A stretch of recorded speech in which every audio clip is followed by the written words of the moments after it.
স্ত্রী আওয়ামী লীগের কর্মী। সম্প্রতি তিনি ফেসবুকে জয় বাংলা স্লোগান লিখে স্ট্যাটাস দিয়েছেন। এরপর স্ত্রীকে ছেড়ে দেওয়ার জন্য যুবদলের সাবেক এক নেতা স্বামীকে চাপ দিচ্ছেন বলে অভিযোগ পাওয়া গেছে। ঘটনাটি ঘটেছে রাজশাহী মহানগরীর চন্দ্রিমা থানার হাজরাপুকুর এলাকায়। আমার দোষ একটাই, আমি আওয়ামী লীগ। এই দোষের জন্য আমার স্বামীকে প্রেসার করছে যে আমাকে যেন ছেড়ে দেয়। এই দম্পতি হলেন নগরের চন্দ্রিমা থানার হাজরাপুকুর মহল্লার মিজানুর রহমান ও বিনা মজুমদার।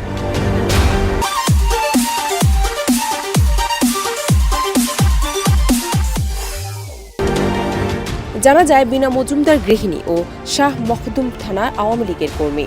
2013 ও 2023 সালে সিটি কর্পোরেশন নির্বাচনে 19, 20 ও 21 নম্বর সংরক্ষিত ওয়ার্ডে কাউন্সিলর পদে নির্বাচন করেছিলেন তিনি। তবে দুইবারই তিনি হেরে যান।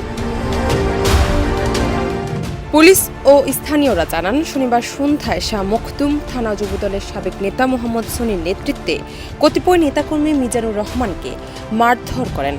খবর পেয়ে পুলিশ ঘটনাস্থলে যায়। এ বিষয়ে মিজানুর রহমান বলেন, আমি রাস্তায় হাঁটছিলাম, আমাকে দেখে সনি সহ যুবদলের নেতাকর্মীরা বলে, তুই যদি হলো তোর বউকে না ছেড়ে দিস তাহলে তোর খবর আছে। বউকে কেন তালাক দেব প্রশ্ন করলে ওরা গালি দিয়েই তাকে মারধর শুরু করে।